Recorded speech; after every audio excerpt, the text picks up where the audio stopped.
Mesdames, Mesdemoiselles et Messieurs, bienvenue sur Numidia News dans cette nouvelle édition du journal télévisé. Nous allons découvrir ensemble les principaux titres de l'actualité d'aujourd'hui. Signature d'un accord cadre de coopération et d'un mémorandum d'entente. Éducation, Fatna, 72 ans, rêve d'intégrer l'université. En Turquie, Erdogan appelle les partis à préserver la stabilité après les élections législatives. En Chine, le drone, dernière arme anti-triche au baccalauréat. Et enfin, insolite, premier CatCon à Los Angeles, un Comic-Con pour chats.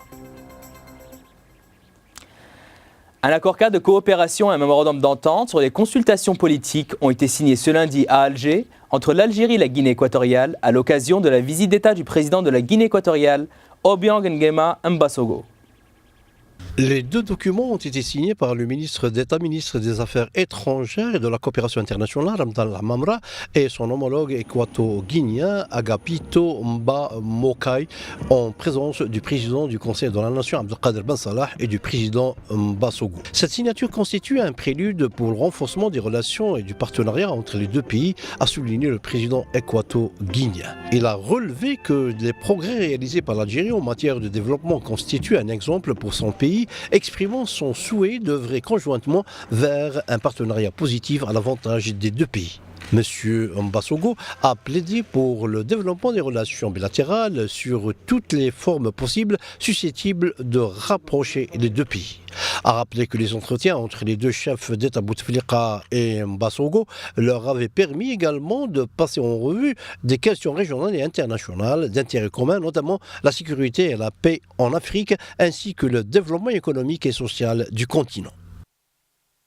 Diplomatie, le ministre d'État, ministre des Affaires étrangères et de la coopération internationale, Ramdan Lamamra, se rendra mardi à Johannesburg en Afrique du Sud, où il conduira la délégation algérienne aux travaux de la 27e session ordinaire du Conseil exécutif de l'Union africaine. Cette réunion, qui prépare le 25e session ordinaire de la conférence des chefs d'État du gouvernement, est placée cette année sous le thème « Autonomisation des femmes et le développement en vue de la réalisation de l'agenda 2063 pour l'Afrique ». Le Conseil exécutif examinera le premier plan décennal de mise en œuvre de l'agenda 2063 ainsi que le projet de budget de l'organisation pour l'exercice 2016. Il passera notamment en revue les différentes activités entreprises dans le cadre de la mise en œuvre du programme d'intégration économique pour l'Afrique et de la préparation des contributions de l'Afrique dans le contexte de la 20e session dans la conférence des parties à la Convention cadre d'ONU sur les changements climatiques prévue à Paris fin 2015. Les ministères africains se pencheront sur les problématiques du terrorisme et de l'extrémisme radical, de la migration, de la xénophobie et de la gouvernance. Éducation, tout peut être réalisé avec de la volonté, y compris les choses qui paraissent impossibles.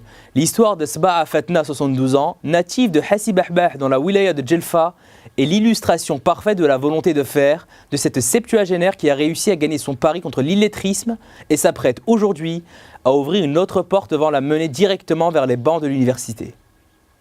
Au premier jour des épreuves du baccalauréat, cette candidate particulière qui caresse le rêve, chère à beaucoup de jeunes candidats, de décrocher le fameux sésame qui ouvre les portes de l'université.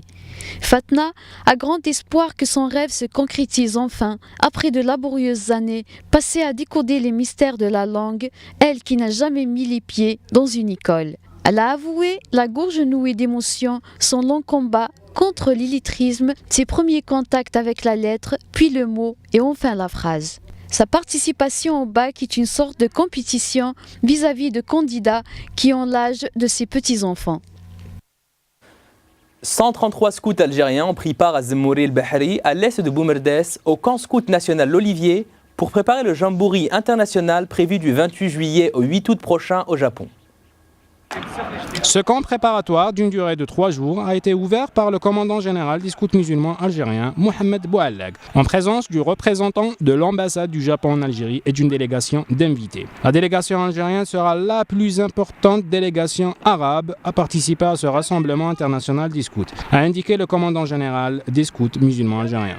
Après avoir appelé les scouts à bien représenter l'Algérie, il a en outre salué l'initiative du ministère de la Défense nationale de mettre un avion militaire à la disposition participation de la délégation scout, un moyen sans lequel la délégation ne pourrait pas participer à cette manifestation mondiale, a-t-il ajouté.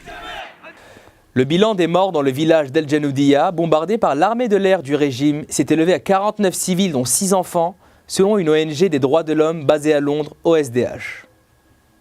El Janoudia, où la majorité des victimes avaient succombé, est sous contrôle rebelle depuis longtemps. Mais ce n'est qu'au cours des derniers mois que la quasi-totalité de la province d'Idlib est tombée aux mains d'une coalition de groupes armés qui se fait appeler l'armée de la conquête.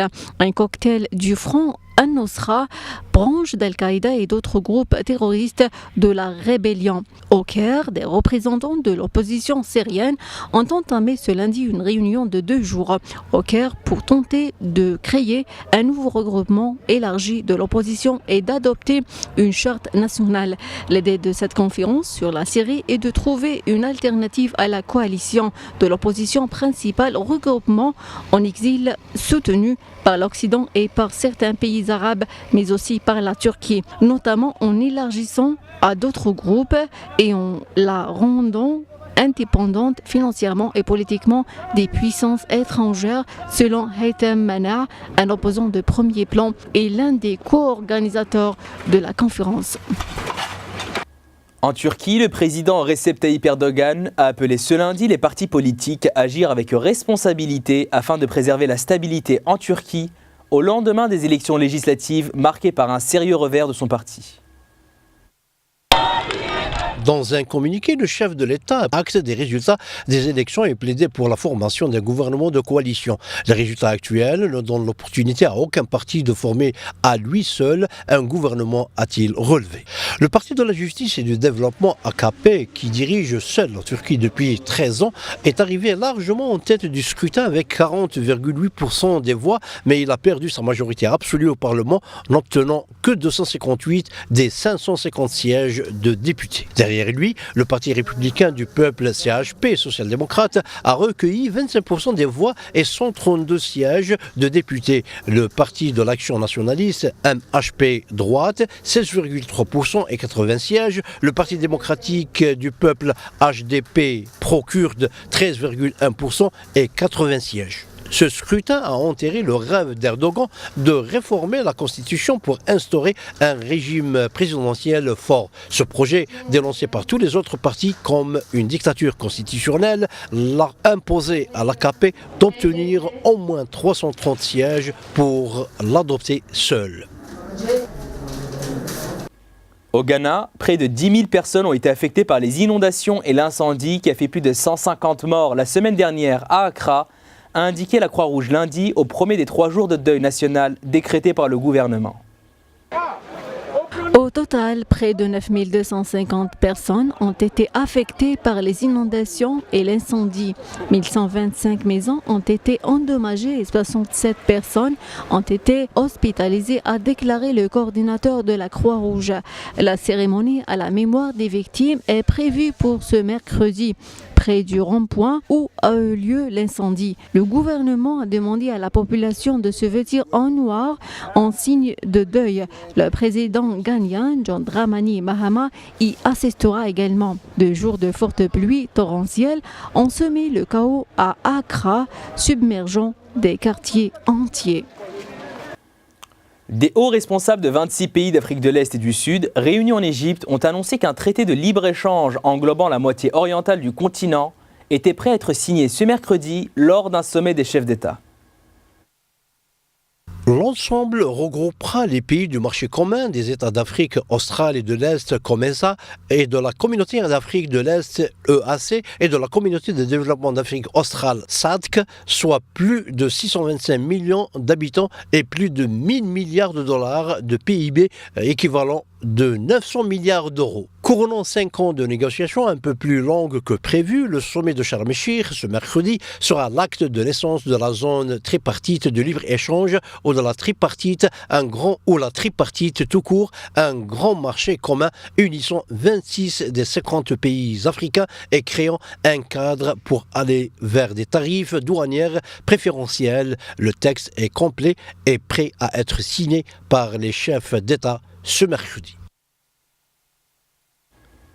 En Allemagne, les dirigeants du G7 vont réaffirmer lundi leur unité face au terrorisme et aux foyers internationaux de crise en clôture d'un sommet sur lequel plane l'ombre de la Russie, maintenue à l'écart pour son implication dans le conflit en Ukraine.